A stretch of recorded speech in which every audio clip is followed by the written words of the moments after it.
Movie की शुरुआत में हमें एक नाइट पार्टी का सीन दिखाया जाता है। यहाँ पर काफी सारे लोग थे और वो बहुत एंजॉय करते हैं। कुछ गाना गा रहे होते हैं, नाच रहे होते हैं और कुछ लोग गेम्स खेल रहे थे। तभी वहाँ पर उन्हें एक अजीब सी बड़ी चीज मिलती है। उसे देखकर वो सब उसका मजाक उड़ाने लगते हैं और उस चीज को डैमेज भी कर देते हैं। उनमें से किसी को भी नहीं पता था कि उसके अंदर क्या है। अब ऐसे ही रात गुजर जाती है और ये सब पार्टी के बाद अपनी अपनी गाड़ियों में ही थक कर सो जाते हैं। और जब सुबह होती है तो ये एक एक करके सब जागने लगते हैं। उनमें से एक लड़की का नाम मार्शा होता है जो कि टेबल पर सो रही थी। जब उसकी आंख खुलती है तो उसकी तबीयत खराब होने लगती है, उसे वॉमिटिंग होने लगती है। बाकी सबको लगता है कि रात को ड्रिंक करने की वजह से उसके साथ ऐसा हो रहा है। तभी काइली को सैंड के ऊपर एक बर्ड दिखाई देती है और जैसे ही वो बर्ड सैंड के ऊपर बैठती है वो सैंड अपने अंदर खींचने लगती है, जैसे वो बर्ड किसी बहुत ही गहरे दलदल में जा रही थी। काइली ये देखकर बहुत ज्यादा परेशान हो जाती है। वो अपनी दोस्त मार्शा से कहती है कि तुम सैंड पर पैर मत रखना, वहाँ पर खतरा है। इससे पहले कि मार्शा उसकी बात सुनती वो सैंड पर पाँव रख चुकी थी और उसका पैर भी सैंड के अंदर धंसने लगता है। वो बहुत कोशिश करती है कि वो अपना पैर बाहर निकाल सके, लेकिन वो ऐसा नहीं कर पाती। अब वो अपने हाथों को यूज करते हुए अपने पैर को बाहर खींचती है, लेकिन इसी वजह से उसके हाथ भी सैंड में फंस जाते हैं। वो बहुत बुरी तरह से डर जाती है और जोर जोर से चिल्लाने लगती है, लेकिन उसके दोस्त भी उसकी कोई मदद नहीं कर पा रहे थे। तो अब किसी को भी समझ नहीं आ रहा था कि वो क्या करे। अब मार्शा की हालत देखकर उसका दोस्त विंस गाड़ी से मदद के लिए बाहर आता है। उसे सब लोग मना करते हैं लेकिन वो किसी की नहीं सुनता और जैसे ही वो सैंड के ऊपर जाता है वो सैंड पर गिर जाता है। क्योंकि वो मुंह के बल गिरा था तो वो सैंड के साथ ही स्टिक हो जाता है। यहाँ वो बहुत कोशिश करता है कि खुद को वो उठा ले, लेकिन उसकी स्किन का जो भी पार्ट सैंड पर था वो उससे चिपकता जा रहा था। इसी वजह से उसकी बॉडी को सैंड ने काफी जख्मी कर दिया था। उसके बाकी के दोस्त अपनी गाड़ी स्टार्ट करने लगते हैं ताकि वो किसी तरह से उसे बचा सके, लेकिन उनकी गाड़ी भी स्टार्ट नहीं होती। तभी मिच वेंस की तरफ एक रस्सी फेंकता है, लेकिन अब बहुत देर हो चुकी थी। इससे पहले कि वेंस उस रस्सी को पकड़ पाता, इससे पहले ही कुछ ही मिनटों में उसकी पूरी बॉडी सैंड में धंस जाती है। सभी लोग वेंस को इस तरह से रेत में जाते हुए देखने के सिवा कर भी कह सकते थे। अब वो सब काफी डर जाते हैं और एक प्लान बनाते हैं कि कैसे भी हो जितनी जल्दी हो सके वो लोग यहाँ से निकल जाएंगे। अब जोना नाम का लड़का जो कि ड्राइविंग सीट पर बैठा हुआ था वो दोबारा से कोशिश करता है कि वो गाड़ी को स्टार्ट कर सके, लेकिन गाड़ी तो स्टार्ट हो ही नहीं रही थी। तभी हम वहाँ पर एक गिलबर्ट नाम के आदमी को देखते हैं जो कि एक ड्रम में फंसा हुआ था। अब वो अपने आप को वहाँ से निकालने की कोशिश करता है, लेकिन उसके सारे दोस्त उसे समझाते हैं कि तुम थोड़ा सा भी मूव मत करना, क्योंकि अगर तुम थोड़ा सा भी हिले और गिर गए तो ये सैंड तुम्हें अपने अंदर ले लेगी। गिलबर्ट उन्हें कहता है कि तुम लोग मेरे साथ मजाक कर रहे हो, क्योंकि उसने अपनी आंखों से ये सब नहीं देखा होता। उसका फेस दूसरी तरफ था। अब उस ड्रम में फंसे होने के कारण गिलबर्ट को बहुत दर्द हो रहा होता है। तो मिच उसे कहता है कि तुम मूव मत करो, 2 घंटे में ही कोई हमारी हेल्प के लिए यहाँ आ जाएगा, क्योंकि हमने कॉल कर दी है। तो अगर हम शांति से काम लेंगे तो वो जल्दी हमें बचा लेंगे। मिच की बात सुनकर गिलबर्ट मान जाता है, लेकिन ऐसी कोई बात नहीं थी। यहाँ पर कोई भी हेल्प नहीं आने वाली थी। ये सब यहाँ पर फंस चुके थे। अब काइली पैनिक होकर पूछती है कि कल ही रात को तो हमने इस बीच पर पार्टी की थी, तब तो ये सैंड ठीक थी और यहाँ पर बाकी लोग कहाँ गए। और तभी सारे लोग इमेजिन कर लेते हैं कि वो सारे लोग भी इस रेत में जा चुके हैं और ये लोग रेत में इसलिए नहीं गए क्योंकि इनकी स्किन ने डायरेक्ट रेत को टच नहीं किया। ये लोग अपनी अपनी कार में थे या तो किसी ऐसी जगह पर जहाँ इनसे रेत टच नहीं हो सकी। अब उन सब की नजर उस चीज पर पड़ती है जो उन्हें रात में मिली थी और उन लोगों ने ही उस चीज को डैमेज किया था। रात के अंधेरे में वो लोग उस चीज को पहचान नहीं पाए थे, लेकिन वो बड़ी सी चीज एक बड़ा अंडा था और इन लोगों ने उसे डैमेज करके बहुत बड़ी गलती की थी। अब उस अंडे के 2 टुकड़े हो चुके थे, यानी उसमें जो भी कोई चीज थी वो अब बाहर आ गई थी। और ये भी हो सकता है कि जो क्रीचर उस अंडे के अंदर से निकली हो वो इस सैंड में ही रहती हो और वही इन सबको सैंड के अंदर खींच रही है। अब काइली सैंड में एक चॉकलेट बार फेंकती है और वो सैंड उसे भी अपने अंदर ले लेती है और यहाँ इन्हें पता चल जाता है कि वो क्रीचर इस सैंड के अंदर ही है। अब जूना उनसे कहता है कि इस तरह से तो हम यहीं बैठे रहेंगे,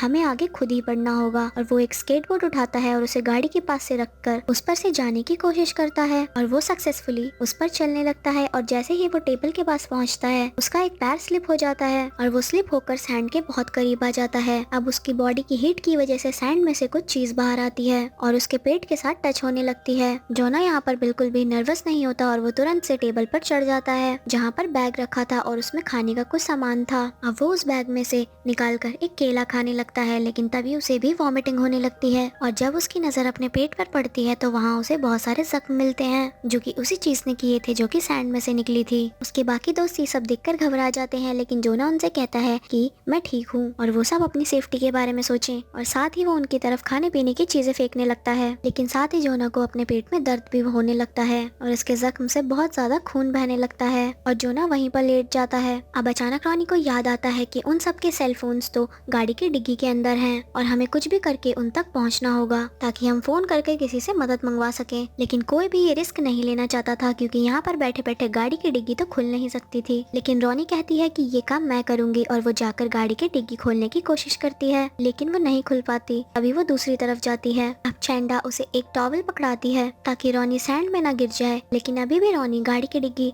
ठीक तरह से खोल नहीं पा रही थी। अभी काइली उसे एक रॉड पकड़ाते हुए कहती है कि तुम इसे ट्राई करो, क्या पता ये खुल जाए। और फाइनली रोनी उस डिग्गी को खोलने में कामयाब हो जाती है। लेकिन तभी दूर से उन्हें कोई आता हुआ दिखाई देता है और वो वहाँ का सुपरवाइजर होता है। वो सब उसी की तरफ देखने लगते हैं। अब इसी ध्यान में रोनी जो कि डिग्गी खोल चुकी थी, उसकी उंगलियां उस डिग्गी में फंस जाती हैं और डिग्गी अब दोबारा से बंद हो जाती है। अब दूसरी तरफ वो सब लोग उस सुपरवाइजर को अपनी तरफ बुलाने की कोशिश करते हैं, लेकिन वो उनसे कहता है न्यू जनरेशन बिना ड्रग्स लेकर कैसे कैसे काम करती है। वो सब उसे बताते हैं कि हम सब मुश्किल में हैं और वो सुपरवाइजर अपनी गाड़ी उनके पास लेकर आता है। अब जैसे ही वो अपनी गाड़ी से उतरने लगता है, वो सब शोर मचाकर उसे मना करते हैं कि सैंड पर पाँव मत रखिएगा। लेकिन जब वो आदमी बाहर आता है तो ये देखकर सब के सब हैरान रह जाते हैं कि सैंड ने तो उसे कुछ भी नहीं किया होता। सबसे पहले तो वो जोना के पास जाता है और उसका पेड़ देखकर काफी हैरान होता है। इसके बाद वो गिलबर्ट के पास जाकर उसे ड्रम से निकालने की कोशिश करता है, लेकिन उसका वेट काफी ज्यादा था, इसलिए वो अकेला ऐसा नहीं कर पाता। लेकिन वो उनसे कहता है कि मैं कुछ ही देर में अपनी टीम को बुला लेता हूँ जो तुम लोगों को यहाँ से रेस्क्यू कर लेगी, लेकिन मुझे समझ नहीं आ रहा कि तुम लोग यहाँ पर कर क्या रहे हो। अब रोनी उसे सब कुछ बताने की कोशिश करती है कि मेरी उंगलियां गाड़ी की डिग्गी में फंसी हुई हैं। वो सुपरवाइजर उसके पास जाता है, लेकिन उसकी कोई हेल्प नहीं करता। अब काइली जोर जोर से चिल्लाने लगती है, तो वो उसके पास जाकर कहता है कि तुम मुझसे इतनी बदतमीजी क्यों कर रही हो। तो वो उससे कहती है कि आपको नजर नहीं आ रहा, हम सब मुश्किल में हैं और हम लोग सैंड पर पैर नहीं रख सकते हैं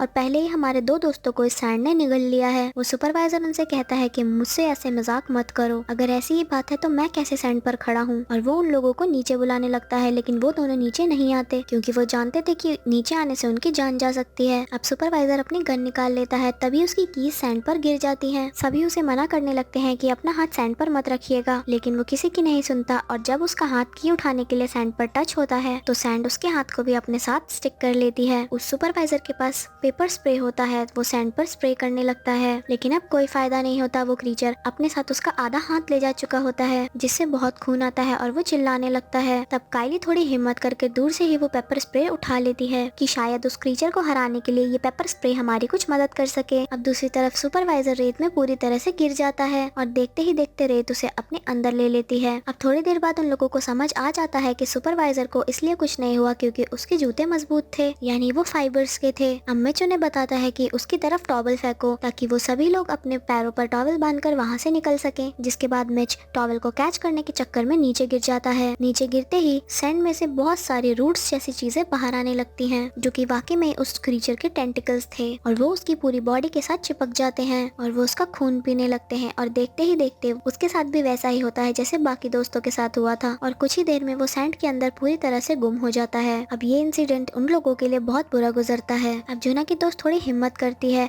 और वहाँ से साइड में से लकड़ियाँ निकालकर कैबिन से जंप करते हुए गाड़ी पे कूद जाती है। अब जैसे ही वो गाड़ी में आती है तो वो चैंडा को एक थप्पड़ लगाती है क्योंकि ये सब उसी का प्लान था। जिसके बाद काइली और कैंडा मिलकर रोनी के हाथों से गाड़ी की डिग्गी से निकालने की कोशिश करती हैं और वो कामयाब भी हो जाती हैं। अब दूसरी तरफ हमें गिलबर्ट दिखाया जाता है जो कि ड्रम में काफी देर से फंसा हुआ था, जिस वजह से उसकी बॉडी इंजर्ड हो गई थी और उसमें से खून भी आने लगता है। और जब वो खून बहकर नीचे सैंड में गिरने लगता है तो सैंड में से वही टेंटिकल्स निकलने लगते हैं और उन्हें अब पता चल चुका था कि यहाँ पर कोई इंसान है। अब इसके बाद वो तीनों लड़कियाँ उन लकड़ियों के फट्टों को जोड़ते हुए कार से टेबल तक का एक रास्ता बना लेती हैं। सबसे पहले कैंडा उस लकड़ी के फट्टे पे चलते हुए जोना तक जाती है। रोनी काइली से कहती है कि पहले तुम जाओ क्योंकि मेरा हाथ इंजर्ड है और उसमें से खून बह रहा है और अगर ये सैंड पर गिर गया तो वो क्रीचर हम पर अटैक कर सकता है। अब काइली भी जोना तक पहुंच जाती है। अब सबसे एंड में रोनी उस फट्टों पर से चलकर आती है, लेकिन सबसे एंड में पहुंचकर उसके हाथों से खून बहने लगता है तो वो क्रीचर थोड़ी सी बाहर आती है, जिसे देखकर रोनी डर जाती है और उसका बैलेंस खराब हो जाता है। तब वो बेचारी भी उस सैंड में गिर जाती है और सैंड उसे पूरी तरह से अपने अंदर ले लेती है। अब गिलबर्ट जो कि ड्रम में फंसा हुआ था उसका काफी खून बह गया था, जिस वजह से वो टेंटिकल्स उसके खून की तरफ अट्रैक्ट होने लगती हैं और वो ड्रम पर चढ़ने लगती हैं। अब कैंडा अपने पैरों पर बहुत सारी टॉवल बांधकर सैंड पर चलने लगती है और उसे कुछ भी नहीं होता और वो ऐसे ही सुपरवाइजर की गाड़ी तक पहुंच जाती है, जिसे देखकर काइली बहुत खुश होती है। अब ये देखकर गिलबर्ट भी बहुत खुश होता है और एंजॉय करने लगता है कि हम यहाँ से जल्दी निकल जाएंगे। लेकिन तभी वो टेंटिकल्स उस ड्रम को नीचे से खाली कर चुके थे और अब वो टेंटिकल्स बड़े होकर उसकी पूरी बॉडी के इर्द गिर्द स्टिक हो जाते हैं और उसे अपने अंदर खींच लेते हैं, जिससे वो भी मारा जाता है। वो क्रीचर अब काफी बड़ा हो चुका था क्योंकि उसने इतने सारे लोगों को खा लिया था और उसके टेंटिकल्स भी अब बहुत ज्यादा स्ट्रॉन्ग हो चुके थे। जिसके बाद वो सुपरवाइजर की गाड़ी के पास आकर उसे हिलाने लगते हैं, जिसकी वजह से चेंडा उस गाड़ी के ऊपर बेहोश होकर गिर जाती है। कायली वहाँ पर अकेली बची थी क्योंकि बाकी सबकी हालत तो खराब थी क्योंकि जोना इंजर्ड था और चेंडा बेहोश हो गई थी। अब ऐसे ही रात हो जाती है और रात को चेंडा को होश आ जाता है। के बाद वो वहाँ पर एयरबोर्ड पे जाती है और वो लोग जोना को लेते हुए वहाँ से कार के अंदर आ जाते हैं। लेकिन जैसे ही कायली कार के अंदर जाने लगती है वो टेंटिकल्स बाहर आकर उस गाड़ी का दरवाजा बंद कर देता है। अब सरप्राइजिंग बात ये थी कि उस क्रीचर के टेंटिकल्स अब ग्लो कर रहे थे, लेकिन कायली हिम्मत नहीं हारती और वो गाड़ी के ऊपर आ जाती है और तभी वो देखती है कि उस कार में गैसोलीन का कैन बंधा हुआ है। तो वो क्रीचर आके उस कैन को पकड़ लेता है। कायली टाइम वेस्ट ना करते हुए दूसरा गैसोलीन का कैन उठाती है और उसे गाड़ी के चारों तरफ डालने लगती है। उसमें से थोड़ा गैसोलीन क्रीचर के ऊपर भी गिर जाता है, जिसके बाद कायली उसमें आग लगा देती है, जिस वजह से उस क्रीचर के टेंटिकल्स को भी आग लग जाती है और वो तड़पने लगता है। इसे देखकर कायली फौरन गाड़ी के अंदर जाती है और दरवाजा बंद करने लगती है। तभी वो क्रीचर दरवाजा खोलने की कोशिश करता है, लेकिन वो नहीं खोल पाता क्योंकि शायद जलने की वजह से उस मॉन्स्टर की ताकत खत्म होने लगती है और थोड़ी ही देर में वो खुद ही रेत के अंदर समा जाता है। अब रात काफी हो गई थी और ये तीनों बहुत ज्यादा थक चुके थे, इसलिए ये लोग गाड़ी में ही सो जाते हैं। अब सुबह इनको कोई उठाने आता है और ये एक पुलिस ऑफिसर था। अब कायली जैसे ही बाहर निकलकर सैंड पर पैर रखती है उसके पैर सैंड से स्टिक नहीं होते और इसके साथ ही चैनेडा भी बाहर आ जाती है और वो दोनों वहाँ से निकल जाते हैं। वो क्रीचर कल रात जलने की वजह से मर चुका था, इसलिए अब सैंड में कोई भी हलचल नहीं थी। उन जख्मों की वजह से जोना की अब मौत हो गई थी, जो कि बहुत ही सैड मोमेंट होता है। लेकिन मूवी के लास्ट सीन में हमें दिखाया जाता है कि वो क्रीचर अभी मरा नहीं है, वो अभी भी जिंदा है और समुंदर में कहीं है और अब वो समुंदर में रह के ही लोगों का शिकार करेगा। और इसी के साथ मूवी यहाँ पर एंड हो जाती है। Thank you for watching.